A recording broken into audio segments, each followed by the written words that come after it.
surprise wasn't that he was involved in corruption, it was that he was arrested.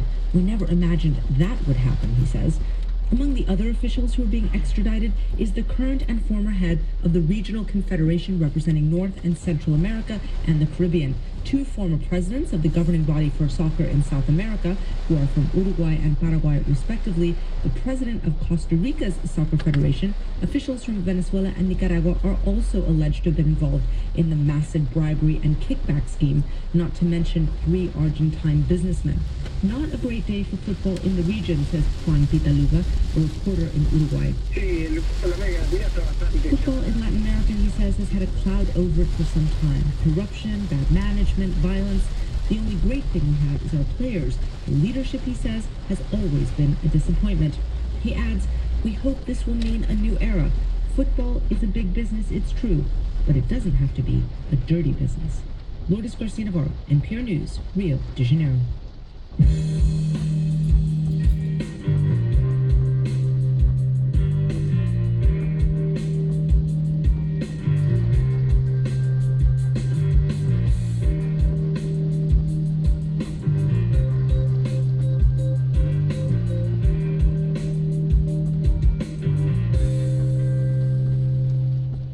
Your license plate has been scanned repeatedly. Automatic license plate scanners have become standard equipment. They're on police cars, they're installed at intersections, and private companies use them to scan traffic too. All this scanning has created an ocean of data about Americans' movements. And as NPR's Martin Kosti reports, police are finding new ways to use that information. University of Washington grad student Bryce Newell has a laptop that's filled with millions of license plate scans. The scans were done by the Seattle police, and each one locates a specific car in a specific time and place. And it's all searchable. So it looks like we have a couple hits already. You found me. He plugs in my car's license, and up comes evidence of a long-forgotten errand. It looks like we have you here on University Way, and this was at 3:30 in the afternoon. But looking up a single license plate is easy. Newell's a PhD student in surveillance. That's something you can study now. And what really interests him is what happens when you analyze millions of license plate scans at a time.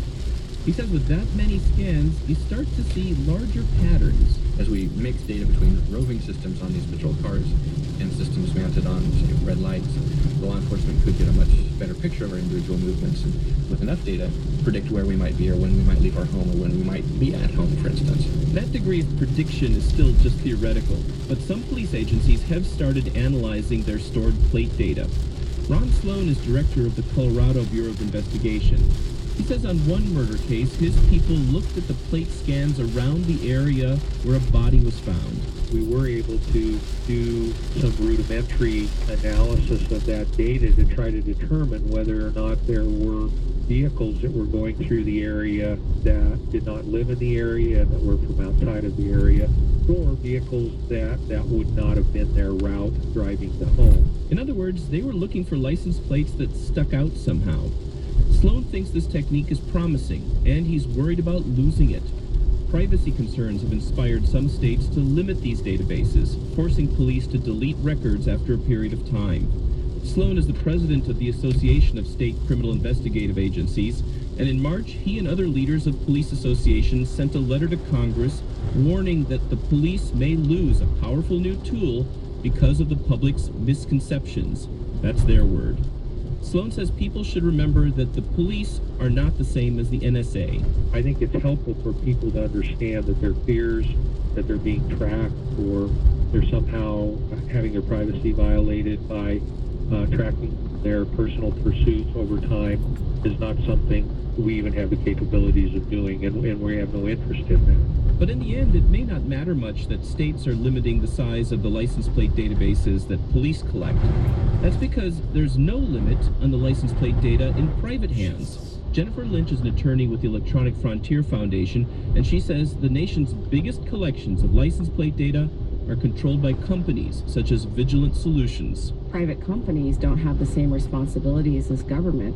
Vigilant doesn't have to provide any transparency to the public about how it collects the data and how long it retains it for and who it shares it with. And there's nothing stopping these companies from letting law enforcement search their data.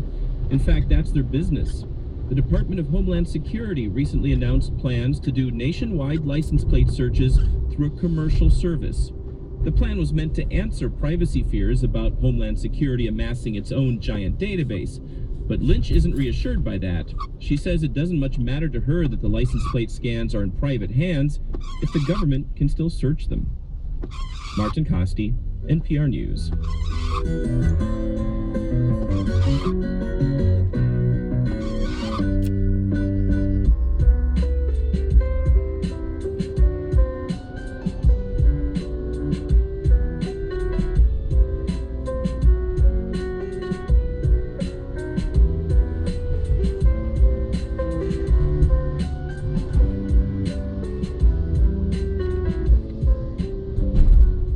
The U.S. Army's Ranger School is notoriously difficult. Those who complete the training must grapple with hunger, fatigue, even hallucinations.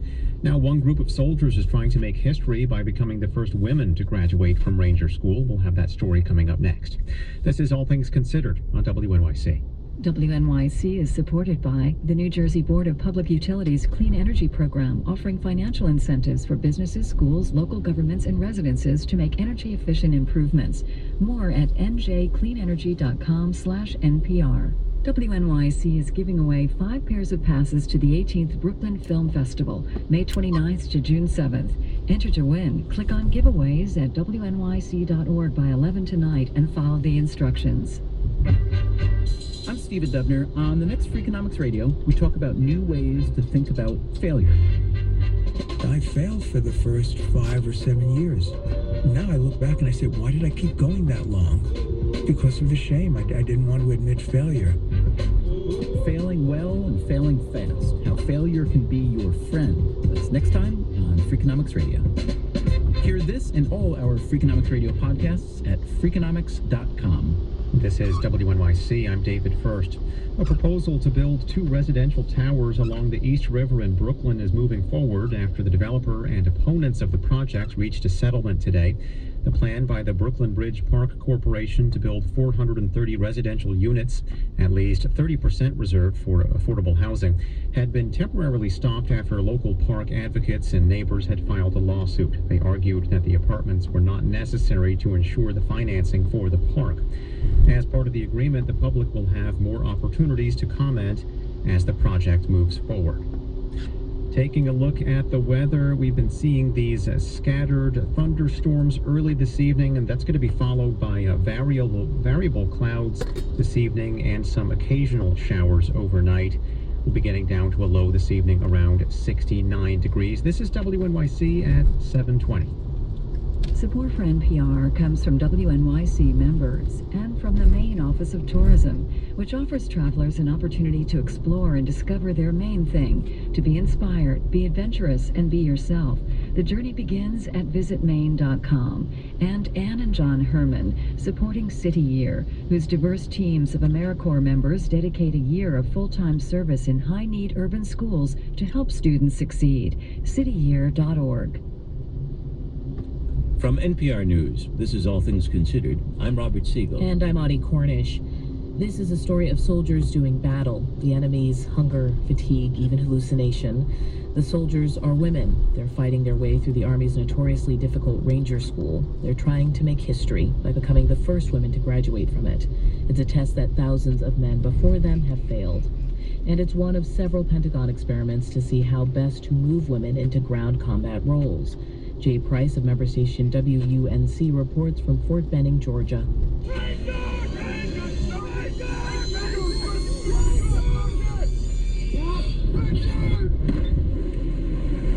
That is a zip line, but not the fun kind in your backyard. With sharp-tongued trainers looking on, Ranger School students start from a 70-foot tower. They rocket down into a pond so hard they can dislocate an arm or leg if they hit the water wrong. The instructors are trying to see who might struggle with heights and water. Sergeant! Ranger Morgan requests permission to drop, Sergeant! Ranger! That's my favorite. I enjoy heights. First Lieutenant Tracy Ross is one of 28 women observers who the Army brought in to help evaluate the training.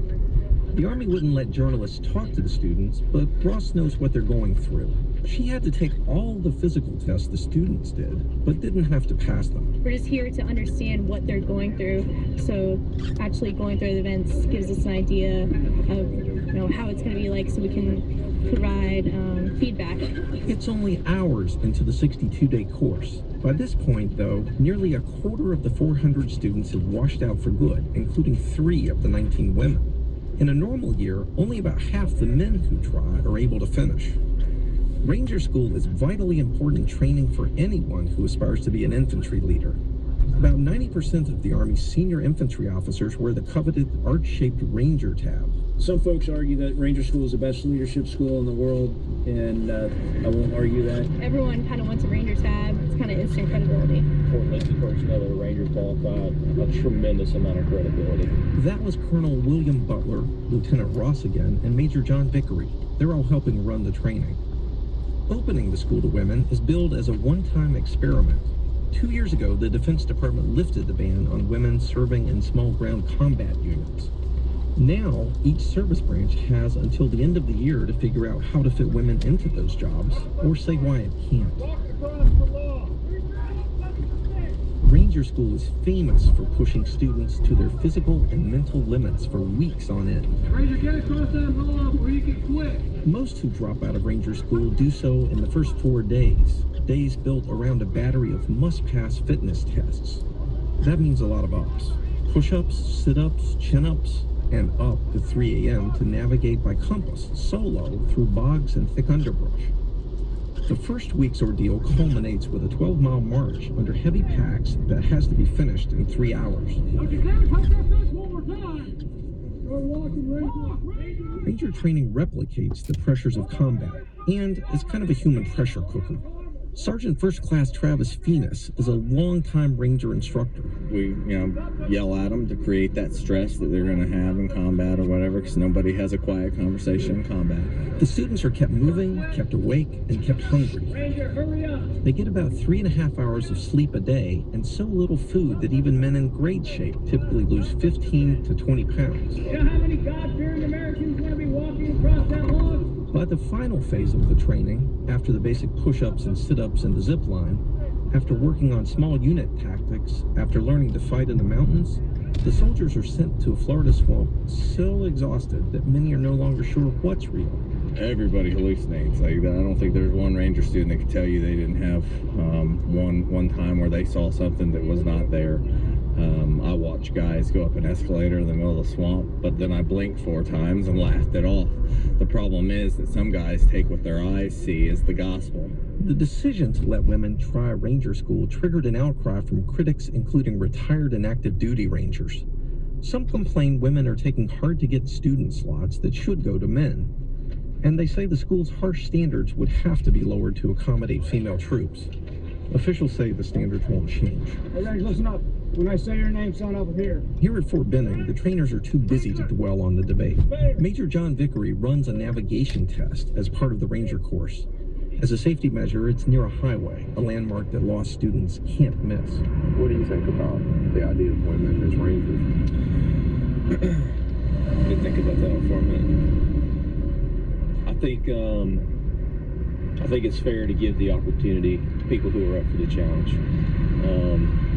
There are women in special operations who have been in positions of substantial danger, who have been attached to Ranger units, and even who have been killed in Ranger units in Afghanistan. And so I think to deny them the same opportunity for training is probably not right. But, Major Vickery says, passing a training course, no matter how tough, isn't the same as leading a unit in combat.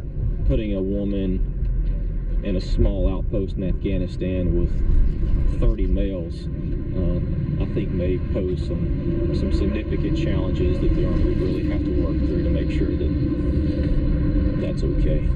The Army is gathering lots of data during the experiment, like how many women managed to crank out 49 push-ups in 2 minutes.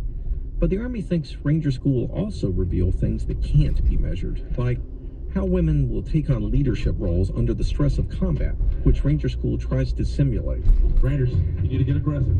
Opposite drill 1, go.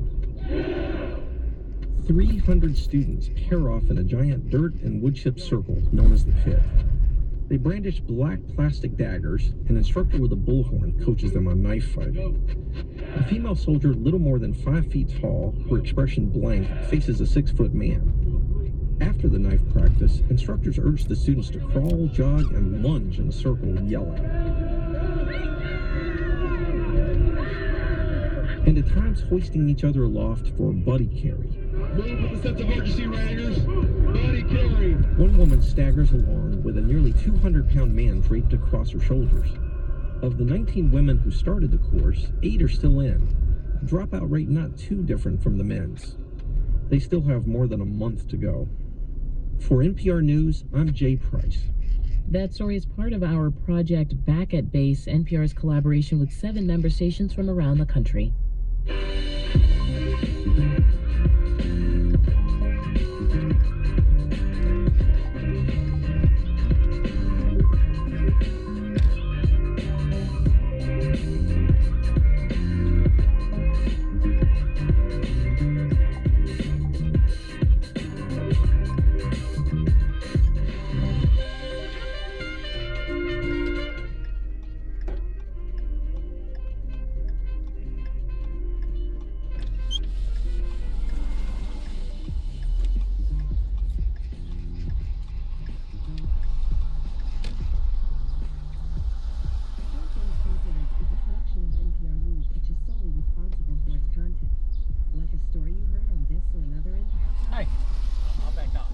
You're gonna back out? Oh, okay. While there, you could also hear storage units, enjoy expanded content, or connect to your favorite member station, wherever you are.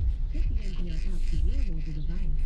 You could also lean back and enjoy NPR.org, optimized for the iPad. This is NPR. All Things Considered continues after news headlines here on WNYC. Coming up, we speak with Nebraska Senator Jerry Johnson, who announced he'll be switching his vote in the decision to repeal the death penalty in Nebraska. He announced he would vote to uphold the death penalty after speaking to his constituents. And coming up later tonight on the storytelling series, The Moth, a comedian finally confronts a heckler after years of being abused from the front row. The Moth, tonight at 8 o'clock on 93.9 FM.